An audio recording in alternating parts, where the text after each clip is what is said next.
क्या आप जानते हैं कि भारत में एक ऐसा स्थान है जहां नदी और समुद्र का संगम तो होता ही है, लेकिन साथ ही आत्मा और परमात्मा का मिलन भी।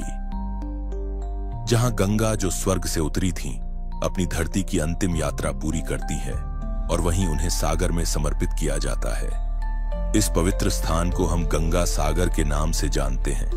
गंगा सागर पश्चिम बंगाल राज्य में सुंदरबन डेल्टा के समीप स्थित है, जहां गंगा नदी बंगाल की खाड़ी से मिलती है। यह स्थान केवल भौगोलिक संगम नहीं है, बल्कि एक दिव्य तीर्थ है, जहां मान्यता है कि गंगा का जल मृत आत्माओं को मोक्ष प्रदान करता है। हर साल मकर संक्रांति के दिन लाखों श्रद्धालु यहां एक डुबकी लगाते हैं, क्योंकि माना जाता है सारे तीर्थ बार बार, गंगा सागर एक बार। पर क्या यह बस एक नदी का सागर से मिलन है, या इसके पीछे छुपा है कोई ऐसा रहस्य जो जन्मों के बंधन काट सकता है? इस वीडियो में हम जानेंगे गंगा सागर का ऐतिहासिक और पौराणिक महत्व, कपिल मुनि का योगदान, वो श्राप जिसने राजा सगर के पुत्रों को भस्म कर दिया, और कैसे मां गंगा ने मृत आत्माओं को मोक्ष दिया। आइए शुरू करते हैं इस पावन स्थल के रहस्यमय अध्याय की खोज। बहुत समय पहले अयोध्या के प्रतापी राजा सगर ने अपनी साम्राज्य की सीमाओं को घोषित करने के लिए एक अश्वमेध यज्ञ का आयोजन किया। इस यज्ञ की प्रक्रिया यह होती थी कि एक विशेष घोड़े को छोड़ा जाता, जो जहां जहां बिना किसी विरोध के जाता, वहां की भूमि उस राजा के अधीन मानी जाती। राजा सगर ने अपने यज्ञ अश्व को छोड़ दिया और घोड़ा नगर नगर, राज्य राज्य होते हुए आगे बढ़ता गया। लेकिन देवताओं के राजा इंद्र इससे भयभीत हो उठे। उन्हें लगा कि यदि सगर सफल हो गया तो उसकी कीर्ति और प्रभुता स्वर्ग से भी ऊपर हो जाएगी। इंद्र ने चुपचाप वह यज्ञ अश्व चुरा लिया और उसे गुप्त रूप से ले जाकर कपिल मुनि के आश्रम में बांध दिया। कपिल मुनि एक सिद्ध योगी और महान तपस्वी थे, जो गहन ध्यान में लीन रहते थे। उन्होंने न तो घोड़े को देखा, न ही कोई प्रतिक्रिया दी, क्योंकि उनके लिए सांसारिक घटनाएं गौण थीं। जब यज्ञ अश्व वापस नहीं लौटा तो राजा सगर ने अपने 60,000 पुत्रों को आदेश दिया कि वे उस घोड़े की खोज करें। वे सारे पुत्र घोड़े की खोज में पृथ्वी को खंगालते हुए कपिल मुनि के आश्रम तक पहुंच गए, तो उन्होंने वहां यज्ञ अश्व को बंधा हुआ पाया। उन्हें लगा कि इस घोड़े को कपिल मुनि ने चुराया है। क्रोध और अहंकार में भरे उन राजपुत्रों ने ना तो किसी से पूछा, ना ही किसी विवेक का प्रयोग किया। वे सीधे कपिल मुनि पर आरोप लगाने लगे। उन्होंने मुनि को नीचा दिखाने की कोशिश की और उनका तप भंग कर दिया। पर वे नहीं जानते थे कि कपिल मुनि कोई साधारण व्यक्ति नहीं थे। वे भगवान विष्णु के अंशावतार थे, जो पृथ्वी पर ज्ञान और तप के प्रतीक रूप में अवतरित हुए थे। ध्यान में डूबे कपिल मुनि ने जैसे ही अपनी आंखें खोली, उनका तेज इतना प्रचंड था कि 60,000 पुत्र उसी क्षण भस्म हो गए। ना कोई शस्त्र चला, ना कोई युद्ध हुआ, बस एक दृष्टि ने सब कुछ शांत कर दिया। यह कोई दंड नहीं था, यह उस अहंकार का परिणाम था जो विनाश को स्वयं आमंत्रित करता है। यह घटना न केवल सगर वंश के लिए एक त्रासदी थी, बल्कि यह भी सिद्ध हुई कि तप, ध्यान और संयम के सामने राजसी बल तुच्छ होता है। अब प्रश्न यह था, क्या उन आत्माओं को कभी मुक्ति मिलेगी? जब राजा सगर को यह समाचार मिला कि उनके 60,000 पुत्र कपिल मुनि के श्राप से भस्म हो गए, तो उनका हृदय दुख और पश्चाताप से भर गया। एक पिता के लिए यह केवल पुत्रों की मृत्यु नहीं थी, यह एक पूरा वंश समाप्त होने जैसा था। लेकिन राजा सगर केवल शोक में नहीं डूबे। उन्होंने अपने कुलगुरुओं और ऋषियों से परामर्श लिया कि इन भटकी हुई आत्माओं को कैसे मोक्ष मिल सकता है। ऋषियों ने बताया, इनकी आत्माओं को तभी शांति मिलेगी जब स्वर्ग की नदी गंगा धरती पर उतरेगी और उनका जल इनकी भस्म पर प्रवाहित किया जाएगा। केवल वही दिव्य जल उन्हें मुक्ति दिला सकता है। यह सुनकर सगर ने अपने पुत्र अंशुमान को गंगा को पृथ्वी पर लाने के लिए भेजा। अंशुमान ने प्रयास किया, पर असफल रहे। फिर उनके पुत्र दिलीप ने भी तप किया, पर गंगा प्रसन्न नहीं हुई। सदियों बीत गए और तब जन्म हुआ राजा भगीरथ का।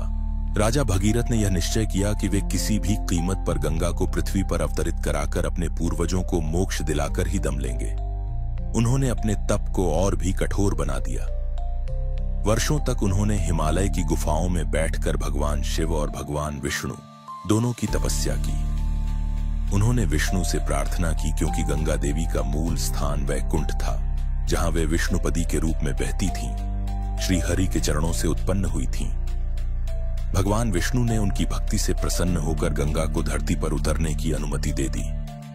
गंगा देवी ने यह स्वीकार तो कर लिया, लेकिन साथ ही एक अभिमान भी व्यक्त किया। उन्होंने कहा, मैं तो स्वर्ग की शुद्धतम नदी हूं, पृथ्वी पर जाने का क्या प्रयोजन? वहां के पाप और अशुद्धियां मेरे जल को दूषित कर देंगी, मैं क्यों जाऊं? राजा भगीरथ ने विनम्रता से उत्तर दिया, आपका यह अवतरण केवल जल बहाने के लिए नहीं है, यह प्रेम, करुणा और मुक्ति का प्रतीक बनेगा। आपका एक स्पर्श भी आत्माओं को मुक्त कर सकता है। फिर गंगा ने कहा, यदि मैं पृथ्वी पर उतरती हूं तो मेरा वेग इतना प्रचंड होगा कि पूरी धरती फट जाएगी। भगीरथ विचलित नहीं हुए। उन्होंने कहा, इस समस्या का समाधान भी है, मैं भगवान शिव से प्रार्थना करूंगा कि वे कुछ उपाय ढूंढे। गंगा मान गई। राजा भगीरथ ने महादेव की तपस्या शुरू की। जब राजा भगीरथ की तपस्या से प्रसन्न होकर महादेव शिव प्रकट हुए तो उन्होंने भगीरथ से पूछा, वत्स, क्या तुम जानते हो कि जिस देवी को तुम बुला रहे हो उसका वेग पूरे संसार को नष्ट कर सकता है? भगीरथ ने सिर झुकाकर कहा, प्रभु, मुझे आपके अतिरिक्त और कोई ऐसा नहीं दिखता जो इस वेग को सह सके। शिव मुस्कुराए। उनकी मुस्कान में करुणा भी थी और संकल्प भी। फिर वो क्षण आया। गंगा देवी स्वर्ग से उतरने लगी। उनकी धारा आकाश को चीरती हुई भयानक वेग से धरती की ओर बढ़ी। लेकिन जैसे ही वह धरती से टकराने को आई, महादेव ने अपनी जटाएं फैला दी। गंगा, जो अपनी शक्ति पर अभिमान करती थी, अब शिव की जटाओं में उलझ गईं। वे चाहकर भी नीचे नहीं जा पा रही थी। शिव ने उन्हें जटाओं में बांधकर शांत किया और फिर एक पतली धारा के रूप में उन्हें धीरे धीरे पृथ्वी पर मुक्त किया। यह गंगा अब वही नहीं थी। अब वह अभिमान से शुद्ध, करुणा से पूर्ण और मोक्षदायिनी बन चुकी थी। इस प्रकार गंगा का धरती पर आगमन हुआ और भगीरथ के साथ उनकी यात्रा आरंभ हुई। अब वो क्षण आने वाला था जब गंगा अपने मोक्षदायिनी रूप में राजा सगर के पुत्रों की आत्मा को छुएंगी। राजा भगीरथ, जो वर्षों की तपस्या के बाद इस क्षण की प्रतीक्षा कर रहे थे, उन्होंने शंख बजाया। वह शंख केवल जल प्रवाह का उद्घोष नहीं था, बल्कि एक युगांतकारी चेतना का संकेत था। भगीरथ गंगा के आगे आगे चले। गंगा उनके पीछे पीछे। एक दिव्य यात्रा प्रारंभ हुई। गंगा हिमालय से निकलकर मैदानों से गुजरती हुई बंगाल की ओर बढ़ी। सभी स्थान जहां से वे गुजरी वो आज भी तीर्थ स्थल माने जाते हैं। और फिर वो स्थान आया जहां राजा सगर के 60,000 पुत्रों की भस्मित देह पड़ी थी। जैसे ही गंगा की पवित्र धारा उन राख के कणों को छूती गई, एक अद्भुत चमत्कार घटित हुआ। हर एक आत्मा को शांति मिली। हर एक विक्षिप्त चेतना मुक्त हो गई। गंगा केवल जल नहीं थी, वो अब बन चुकी थी मोक्षदायिनी मां। राजा भगीरथ का तप पूर्ण हुआ। उनके पूर्वजों को मोक्ष मिला और पृथ्वी को एक अमूल्य उपहार, गंगा नदी प्राप्त हुई।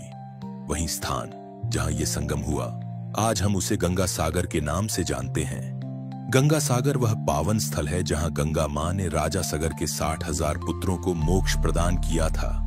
यह स्थान केवल जल और समुद्र का संगम नहीं, बल्कि आत्मा और परमात्मा का मिलन माना जाता है। मान्यता है कि जैसे गंगा ने उन भस्मित आत्माओं को शांति दी, वैसे ही आज भी यदि किसी की अस्थियां गंगा सागर में प्रवाहित की जाए तो उन्हें भी मोक्ष की प्राप्ति होती है। यह परंपरा केवल श्रद्धा नहीं, बल्कि सदियों पुराना विश्वास है कि गंगा सागर में समर्पण जीवन चक्र की पूर्णता है। अगर आपको हमारा यह कंटेंट ज्ञानवर्धक और आत्मा को छू जाने वाला लगा हो तो कृपया इस वीडियो को लाइक करें, अपने प्रियजनों के साथ शेयर करें और कमेंट बॉक्स में हमें जरूर बताएं कि इस विषय ने आपके भीतर क्या भाव जगाए।